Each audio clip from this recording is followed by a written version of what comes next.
Welcome to part two of my interview with Michael Hardwick. On this second part, we get into more detail, especially about pirates on the coast of California and the attack by the famous pirate Hippolyte Bouchard. We also talk about the fate of some of these really interesting cannons that were at the Presidios. And toward the end of the conversation, we talk about the history, preservation of history in California, and we even get into a very interesting discussion, which I hope to continue later, about horticulture in Spanish California. So, without further ado, the second half of my conversation with Michael Hardwick.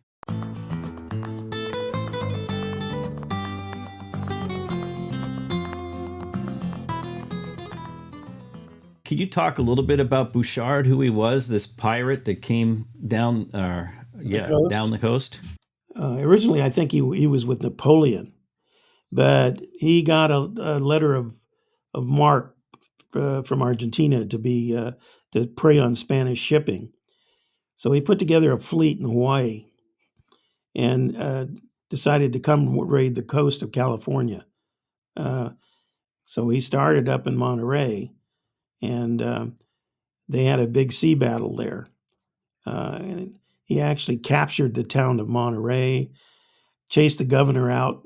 Governor actually had to leave town, and he burned the city and held it for like 6 days. And then um, he decided to come down the coast and start ravaging the coast. So he hit here Santa Barbara area, Refugio, which was a big kind of a trading area, and he sacked that place, and uh, and then kept going south, and I think San Juan Capistrano. I think he hit that place.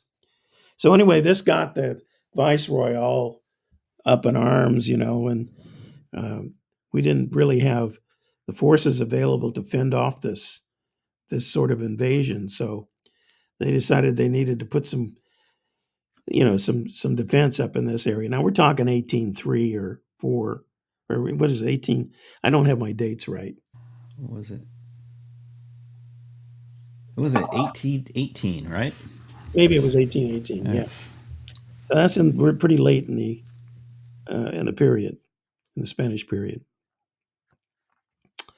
So anyway, in the beginning, they were concerned about the Russians and the English because everybody was sneaking into the coast here, doing hide and tallow trades, and you know, illicitly trading with the Spanish people along the coast, and uh, and then later, people like Bouchard and pirates came in here.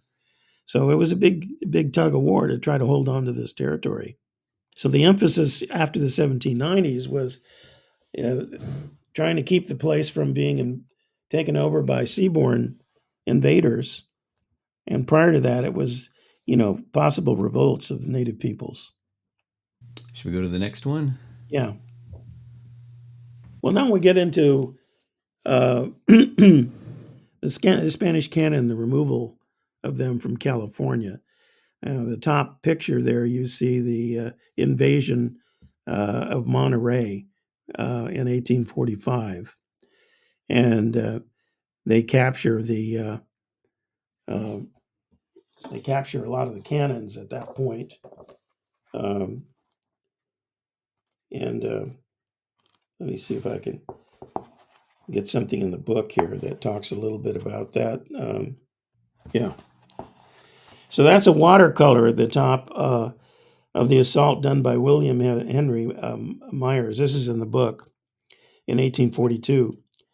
And to the right, you can see a battery with a circle of and the flagpole, and the garrison has got six counted cannon mounted in a barbette up there.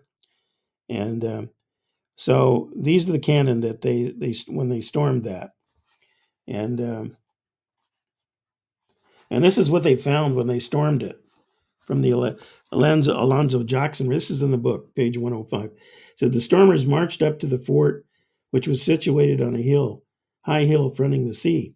Here the Mexican colors were flying. These were soon hauled down and hoisted, and we hoisted the Stars and Stripes. The battery of the fort consisted of 14 long brass and iron guns, with which an effectual resistance might have been made had they been properly handled. We found in the magazine about a ton of powder with any quantity of copper and iron shot. As soon as we had possession of the fort, we went to work to prepare for an attack from the inland. We converted the magazine and sleeping apartment, and so on. We loaded all the, so they were ready to fight off uh, anybody that might come. So they were captured. The great guns were captured in Monterey and San Francisco, and these were the Elizabethan guns, built much like what we have at Presidio, San Francisco, and uh, and they were put on board ship as trophies of war, and uh, and shipped to the East Coast of the United States. And when the U.S. Naval Academy was built in 1845, these Spanish cannon were relocated to Annapolis, and they currently reside at the Academy. Um, so there you have it. That's how the guns got there. And the center picture is one of those bronze guns captured in 1842 at Monterey, the name of which matches uh, one of the guns that they captured, and it's there at the Academy, right in front of Bancroft Hall. And then the bottom picture is our Presidio cannon, that our type cannon that we found there at the Academy. So he mentioned um, that those guns were enough to have amounted an effective resistance had they been employed Right. well. What do you think? What do you think the issue was there? Was it because that Presidio at that point was not really manned very much, or Well, this was why weren't they employed in a more effective way? this was during the Mexican period. Uh, a lot of these defenses had gone, had sort of gone into disarray. They weren't manned properly. They weren't supplied properly. They didn't have the proper artillerymen to operate them. Um, the materials were there, but uh, I don't think when California was invaded by the Americans during the Mexican War, they encountered very much resistance. Right. There are a couple of battles basically down around the Los Angeles area and what have you, but I mean, you can see there's a whole fleet of ships sitting there, and there's troops come ashore, and I don't think they were going to encounter. I don't think in that area they encountered much resistance. Right. Now, the U.S. Army occupied the Presidio San Francisco, and it remained an Army base up until fairly recently, and the Presidio at Monterey is to this day. But the same, No, well, or yeah, well, I mean, it is. It's a Harrison, yeah, military installation, right? yeah, right. So, but that didn't happen with San Diego or Santa Barbara. Santa Barbara, Presidio, well, San Diego. Let's talk about that. The remains of that Presidio are still up in Old Town, up on the hill there by the Sarah Museum, and that became the settlement for San Diego. And there was a garrison of soldiers there, and then eventually these soldiers retired and moved down the hill and started lived in those areas of Old Town and whatever. So eventually the Presidio just sort of fell into disarray. Adobe's built around it, and a similar kind of thing happened in Santa Barbara. It became the Old Town Santa Barbara, and Monterey the same thing. The area around the Presidio became Old Town, Monterey, and the only thing really left is the chapel right there where the Presidio was. Okay, but they call it the Presidio still. They call the base there is still the Presidio, but it's not really It's not located. located downtown. Yeah, yeah, yeah. You're Yeah, right. Presidio is an army base now, Yeah, and what's exactly. on the army base is where the Castillo, the old Castillo that was there at the Presidio is on the army base on the bluff overlooking the ocean there. Gotcha. So, can I ask you another question? Just a technical one. Uh, when um, when Fremont, I believe, no, who was it? Well, anyway, I've heard the term multiple times. Spiking the cannons. Yeah, Right, he spiked the cannons at the Castillo San Joaquin, I believe, in San right, Francisco. What right. does it mean to spike a cannon? Well, as you know, in order to fire a cannon, you got a touch hole in the back. So you load the cannon with the powder and put the cannonball in there, and then you have to go through the touch hole and prick the charge with a wire or whatever, and then you pour powder into the touch hole, and then you light off the touch hole, which lights off the charge and fires the cannon.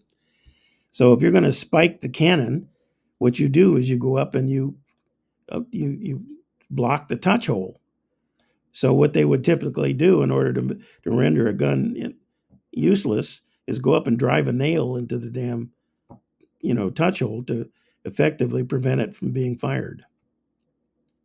I see. Okay, that that makes sense. I Yeah, couldn't understand if where the spike was placed, if it was in the no, right breech or wherever in it the was in touch the. hole. In fact, one Gotcha. of the Presidio guns, I think I name it in the book, was spiked, and evidence of that can be seen. Um, we're very fortunate that we still have those guns, and if you're in the Presidio area of San Francisco, take the time to walk around those things. They're beautiful pieces of sculpture. They've got crests of the ruling families of Peru that made that thing. There's inscriptions on them, dates, uh, all that sort of thing. So it's a outstand. Other than being a weapon of war, these things have a quality about them that render them as beautiful pieces of art. And when you think that the things were cast in the 1640s and 1650s, look, you got 300 years or more of sculpture staring you in the face. You know, I think a lot of people tend to ignore that. Right. Is this on the cover of the book? You have Yes. an inscription on one of these cannons. Is this one of these Peruvian ones No, from the no. This 16th? is this is the coat of arms, the cipher for Carlos III of Spain. Ah, okay. I see there. Each one of the kings guns that were manufactured in Armories would have their cipher. Some have Carlos the Fourth. Some have Philip the Second or whatever. All these different ones. So they're particularly beautiful pieces of sculpture. This particular cipher comes from a cannon in San Juan, Puerto Rico. Um, since this book that I wrote deals with that time period, Carlos III, um, and that picture just turns out to be a pretty nice one. That's why I included it. But this is one of the original bronze cannon in the fortress there at San Juan, Puerto Rico. I see. Yeah, it's beautiful. So was there anything in particular writing this book that surprised you or that you came across that you didn't expect along Oh the yeah, way? oh yeah. Well, one of the things I was interested in was I knew that because I got into the inventories year by year, of what was there. I learned several things. Let's see if I have these. One of them is that by royal regulation, um, So much powder was supposed to be kept on hand for each soldier. So if you garrisoned 55 or 60 people, you had to, by royal regulation, you had to have so much powder on hand to supply that soldier and to allow for target practice and to get him proficient in using the musket. And so your magazine had to have, you know, 60, had to have enough powder to cover that by royal regulation. Well, I did the math on what was on hand for the San Barbara Presidio over time.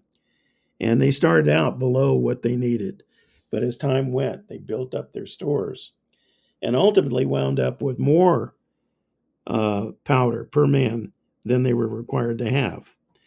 And the reason I think they had that happened is because getting supplies out here was very difficult because everything had to come by sea.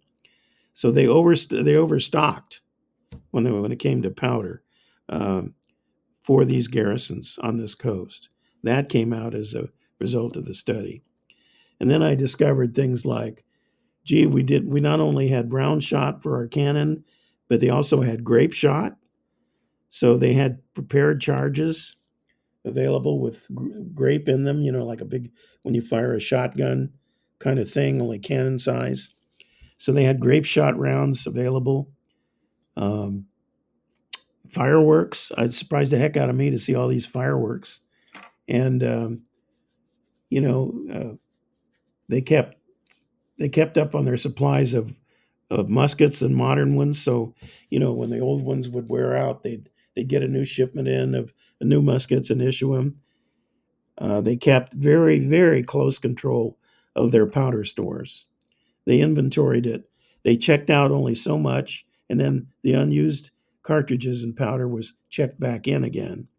So they were very careful about the distribution of powder. They didn't want it to get out and get into the wrong hands. So that came out. And then later, I discovered as time went on, um, the commandant of the Santa Barbara Presidio felt that his 4-pounder cannon was more than he needed. So he traded them off for something a little bit smaller. And then he got into trouble from the viceroy, who said, "No, that's not appropriate. Get your 4-pounder back." And so they were being watched in terms of what they were supposed to have. That's So, interesting, being so far away on the frontier that, and you well, know, they were riding back and forth, and like I mhm. say, they were being inventoried on an annual basis. What was the readiness? How are they doing? Are they doing their target practice? Are they able to use their muskets? I mean, all this kind of stuff was going on.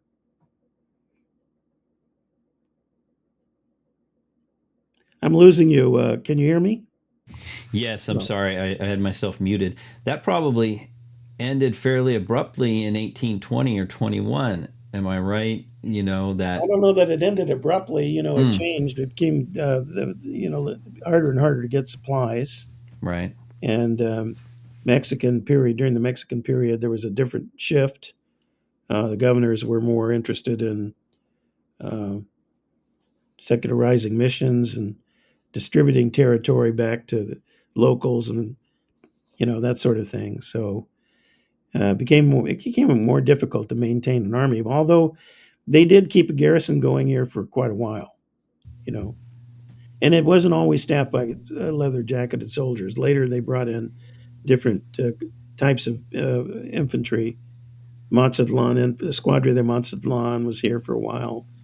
They had some up in the north. They were Catalonian volunteers. Hmm. They brought those people in too. But this was always the Presidios were always the forts, the garrisons that housed these people. I noticed you dedicated the book to Jack Williams. Absolutely. I met Jack a few times, but I didn't know him very well. Can you tell us a little bit about who he was and the influence he had on you? Well, Jack Williams was. Some people found he was an archaeologist, and he did a lot of archaeological work, Arizona and California, whatever. Uh, he was kind of a difficult guy in terms of getting reports back from him. One of the most important things I think he ever did was he actually excavated the remains of the San Diego Presidio. I don't know how he managed to do that on a shoestring, but he did. And he got into a lot of what the work that he did. He exposed the commandant's quarters, Commandant Zuniga, who was there. And there was a lot of good information that came out of that because you got an insight into how these guys lived. He had flowers around his house. He had an inside commode. I mean, all these intricate details that came out. But anyway, more than that, Jack was perhaps the best scholar on the Presidios of anybody that I've ever met, historically and otherwise. So I would always go to Jack, and so any of us who were doing Presidio reenacting and trying to become soldiers and understand how they operated and lived, Jack would always give us insight. And so, um, unfortunately, he did not. He produced a few books, but he passed away at a fairly young age. He was a good artist. Uh, as you see on the back of my book, I have a drawing of the San Diego Presidio that was probably done by him, and there are numerous plates in the book that he did. So, yeah, we lost a real resource when we lost Jack, and I don't think anybody out there even compares with what he was able to do. Well, I hope with time we're able to access more of his work. I think that It's would a be it's a great. it's a real problem because he produced the California Missions Foundation uh, paid him to produce a multi-volume uh, work of of the history of the Presidios and that sort of thing, which he did, and it was looked at by them and decided it was very too comprehensive to publish, and it's still out there in piecemeal fashion, but it needs to really come out. A lot of us, there are very few of us left who are really into this Presidio history.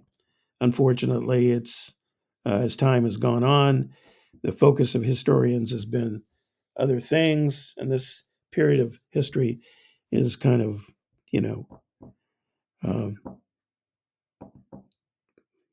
well, let's just say it's not as popular as it used to be. So people like Gerald Jackman, myself, and others, we're trying to keep the torch alive, in whatever way we can. And we're trying to think of ways that we can republish some of this material and get it out there, sort of reignite this period of history because it really is for California our colonial history. I mean, when you look at what happened between 1769 and you know uh, 1780s, whatever the missions, Presidios, in California, all this is going on at the same time that things are happening on the east, and we're both fighting the English this side and the East Coast. And yet this history just sort of gets buried.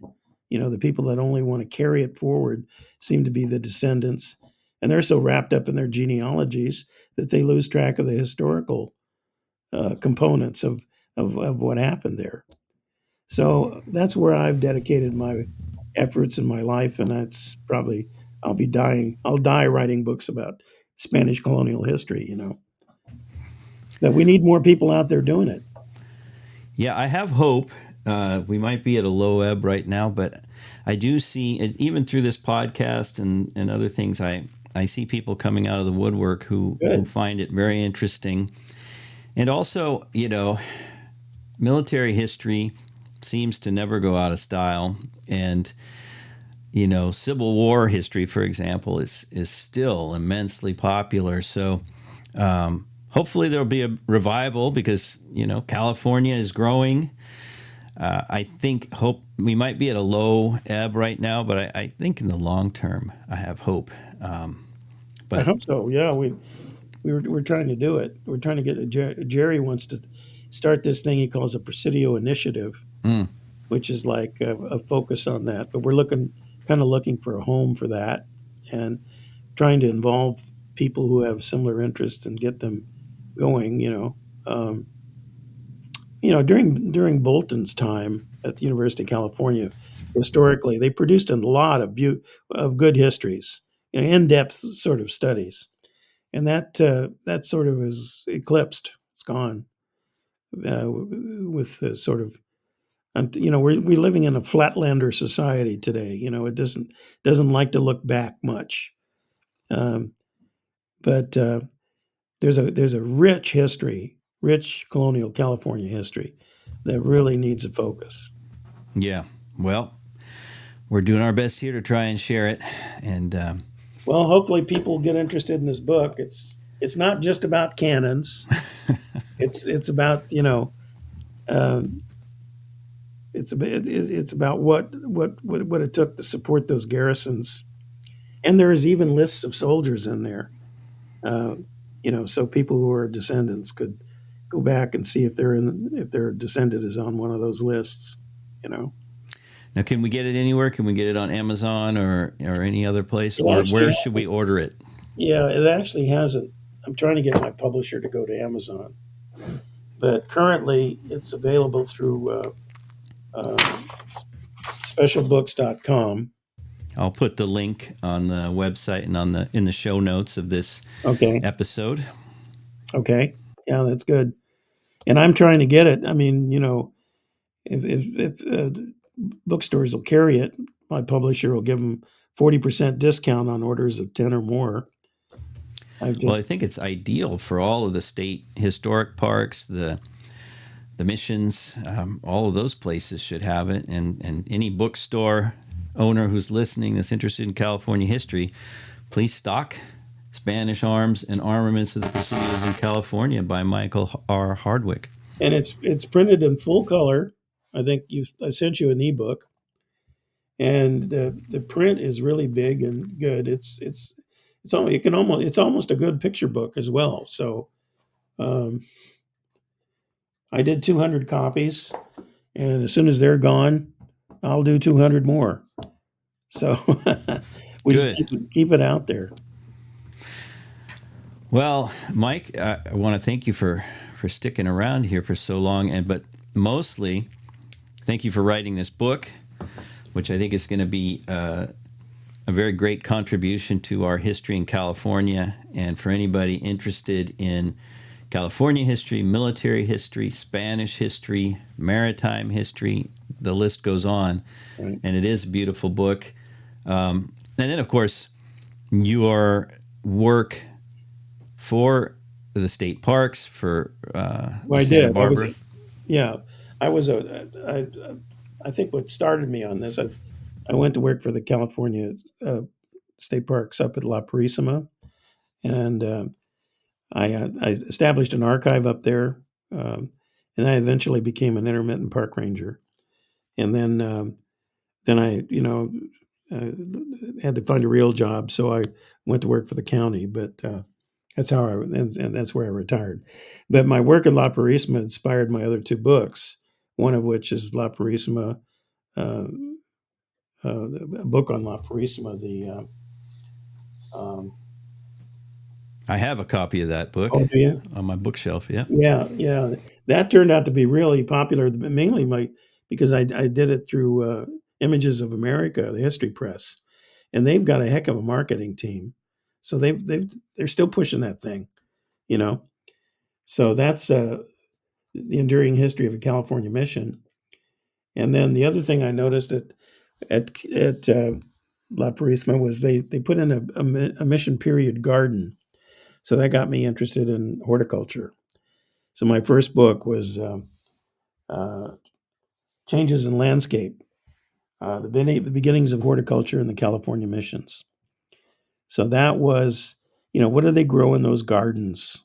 Not just their grain fields, but what every mission had a huerta, a garden. So what plants do we find in those gardens? and that turned out to be pretty interesting book too. Didn't did you mention that you were involved in the creation of the Huerta at Mission Santa Barbara? Is Yeah, that right? yeah. Yeah, that's still going to this day. No, the Franciscans come and go. They start projects and then they let them lapse. So yeah, uh, person I collaborated with, my sister-in-law, we decided, an environmental horticulturist, decided that we wanted to collect plants, early mission plants, and that were that were grown during mission times. And so that's what inspired the book. And we did. We established this square to this garden. And as we did, we found that these plants that were growing, they're much different than what we have today. These were the early hardy stock fruits and vegetables.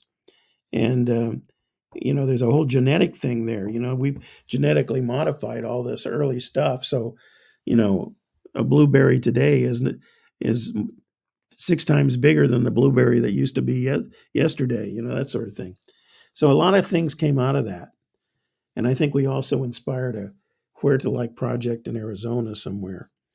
But we're trying to get this thing back.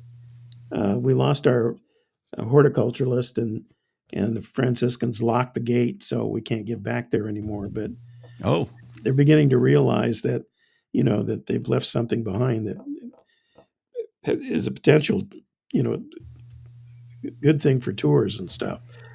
yeah, we visited it a few years ago. It was maybe well, it was before the pandemic.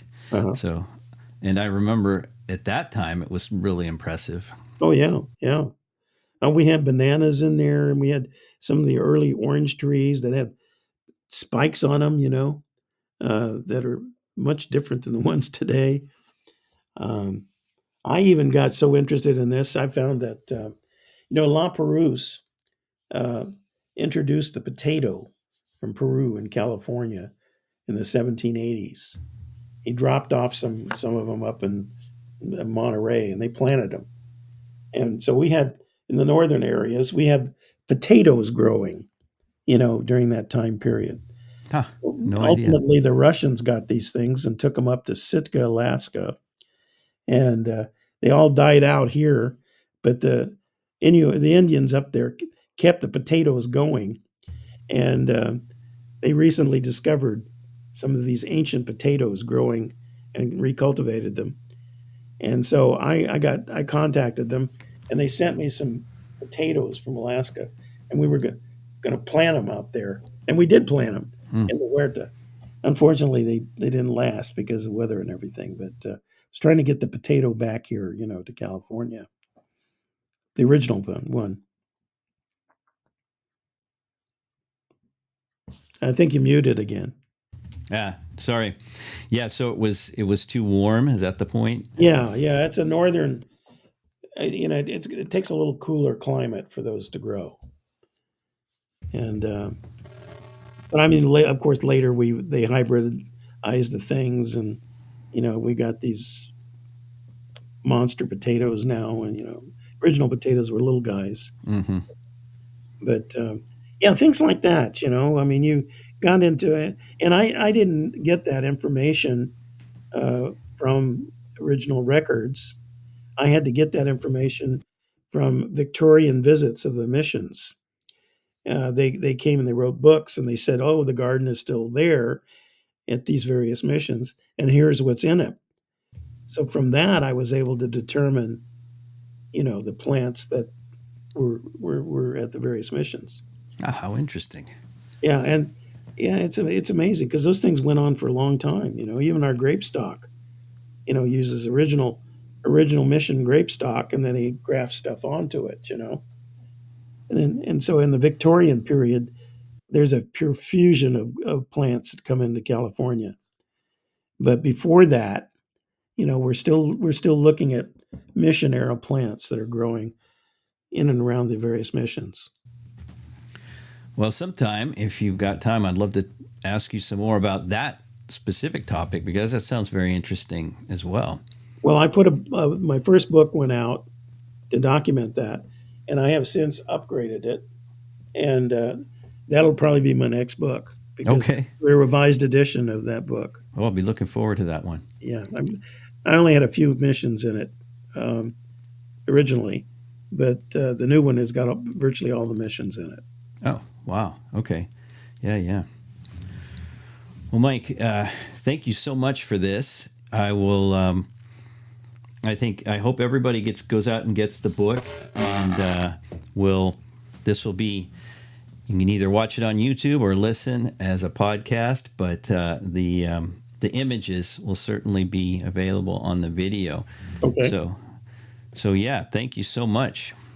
Well, if anybody has a trouble getting the book, they can actually write to me direct, and I'll give them a $5 discount on Excellent. $35 book, and throw the shipping in for free if they're interested. Okay, so I'll put your email on the. Yeah, sure. Yeah. Okay. Well, great. Thank you so much, Mike. Well, I appreciate it, and hopefully we'll get together more, hear more from you.